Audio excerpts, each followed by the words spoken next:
खुलुमबाय बयखौबो आंनि सैथोनि लामा इउटुब चेनेलाव नोंथांमोन साफ्रोमखौबो खनसेबा बरनानै लाबाय आरो जोंनि बासायगिरि फोरबो जिसु ख्रिस्टनि गोथार मुङाव बयनोबो अननाय मोजां मोननाय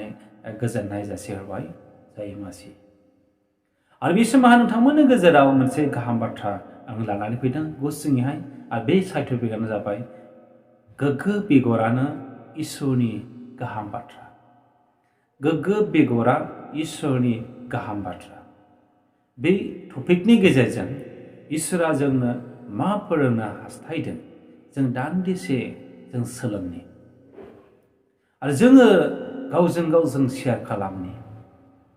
इसोरनि मान आरो समायनाय गौरब जाथों जोङो थांनाय सिगांनि बाथ्रायाव आं बे बाथ्राखौ बुंबोदोंमोन पापआ गोजाना गोसोम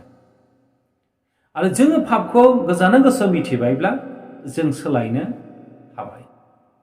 आरो जुदि नोंथाङा सोलायनो हाबायब्ला नोंथाङा पापनिफ्राय उद्रायनो हाबाय गावखौ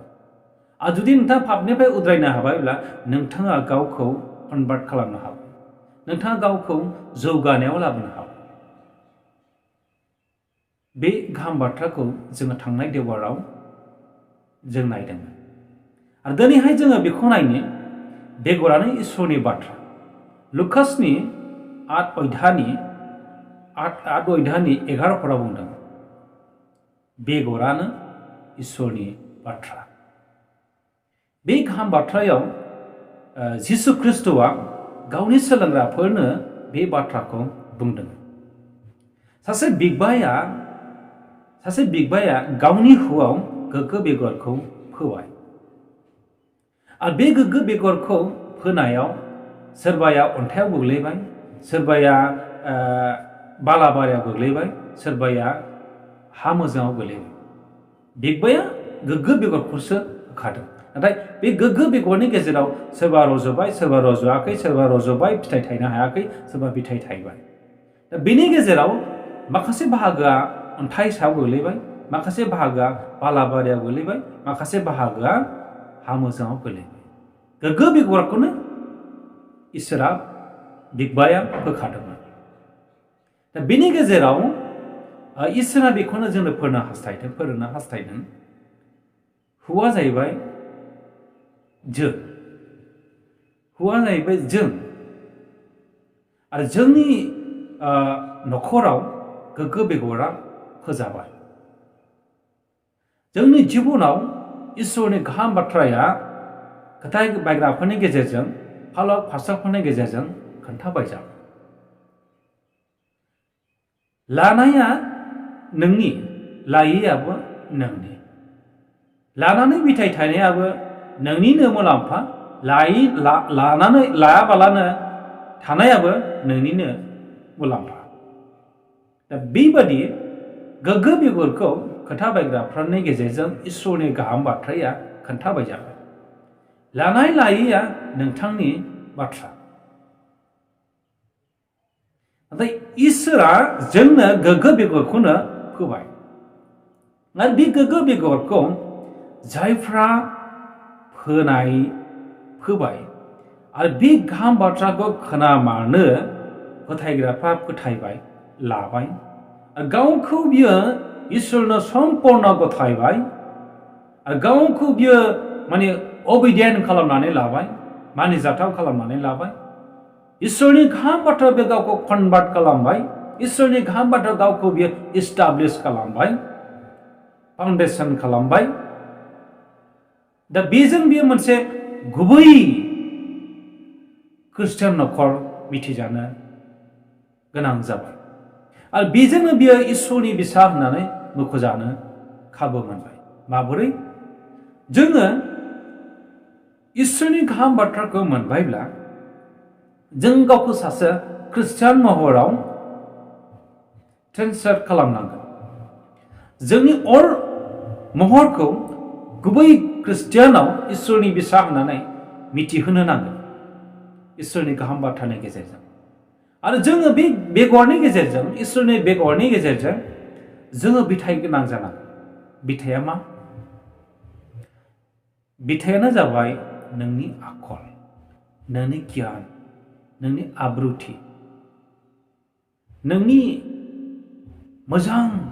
आखलफोरखौनो बिथाइ होननानै बुंनाय जायो बिथाइ महरै सिनायथि जागोन आरो जोङो ख्रिस्ट'खौ मोनबायब्ला जों खृष्टानफोर जाबायब्ला जोंनि गुनफ्रा जोंनि आखलफ्रा संसारनि गेजेराव आयनाफोर बादि जाबाय जों जुदि आयना जाबायब्ला गुबुनारिफ्रा जोंनि महरखौ नायनानै गावनि गुबै महरखौ मिथिनो हानांगोन गावनि महराव गावनि मोखाङाव मा नांदों मा मैला दं बेखौ मिथिनो हानाय जानांगोन अब्लासो सासे गुबै ख्रिस्टियान इसोरनि बाथ्राजों लुखांजानाय गुबै ख्रिस्टियान महरै बे आबुंथि महर मोनगोन अब्लासो इसोरनि गाहाम बाथ्राया जाफुंसारगोन दा जोंनि नखराव बे गोग्गो बेगरानो फोजाबाय आरो बे गोग्गो बेगरखौ फोजानायखायनो जोंनि मावनाय रायनाय थाबायनायफ्रा जोंनि सोमोन्दोफ्रा मानसिफोरनि गेजेराव समायनायै मोजांसिनै लाजाथावै माने सानजानाय बादि जों सानजानांगौ जोंनि आखलफ्रा मानसिफोरनि गेजेराव समायनासिन आरो साबसिन क्वालिटिसिन जों जानांगोन अब्लासो जोङो गुबै ख्रिस्टियान जों मुं मोनगोन जों गुबै ख्रिस्टियान मुं मोनगोन जों दा जोङो ख्रिस्ट'खौ मोनबायब्ला जोङो मोजाङाव गाज्रियाव गैला जोङो मोजाङाव फैबाय आरो जोङो मोजाङाव फैबायब्ला जोङो इसोरनि फिसाफोर जाबाय जुदि इसोरनि फिसाफोर जाबायब्ला जोङो मा बे संसारनि बायदि नंलिया नोंनि थाबायनायफ्रा नोंनि मावनायफ्रा नोंनि रायज्लायनायफ्रा नोंनि आखल आखुफ्रा नोंनि गुनागुनफ्रा कमप्लिट इसोरनि बादि जानांगोन बाइबेलनि बादि जानांगोन जिसु ख्रिस्ट'नि बादि जानांगोन अब्लासो नों सासे गुबै ख्रिस्टियान जानांगोन बे इसोरनि गाहाम बाथ्राखौनो गोग्गो बेगरखौनो जोङो जोंनि नखराव जोंनि गथ' गथायफोर खांनायाव जोंनि नखर फेमिलियाव जोङो फोरोंनि बाइबेलनि बाथ्रा जोङो बिनाय फोरोंनि जों रायज्लायनाय फोरोंनि जोङो सोमोन्दो लानाय फोरोंनि जों अनलायनाय फोरोंनि जोङो बयखौबो गेदेर उन्दै मानिनाय फोरोंनि जोंनि गथ' गथायफोरनि जिबनाव गोग्गो बेगरखौ बोरै जों फोनि बेबादि जुदि फोग्रा जायोब्ला साफ्रोमबो नखरफ्रा ख्रिस्ट'नि गाहाम बाथ्राजों लुखांजागोन आरो जोङो ख्रिस्ट'नि गाहाम बाथ्राजों लुखांजानायजों लोगोसे जोङो इसोरनि फिसाफोर बादि जोङो नुजागोन जोङो 1 जहननि 5:11 जों नायनो बेयाव मा बुङो 1 जहननि 5:11 साखि होनाया बेनो इसोरा जोंनो जोबनो गैयै गोथांखौ होबाय आरो बे गोथाङा बिनि बिसा हौवानियाव दं बिसा हौवाखौ मोननायहा गोथाङा दं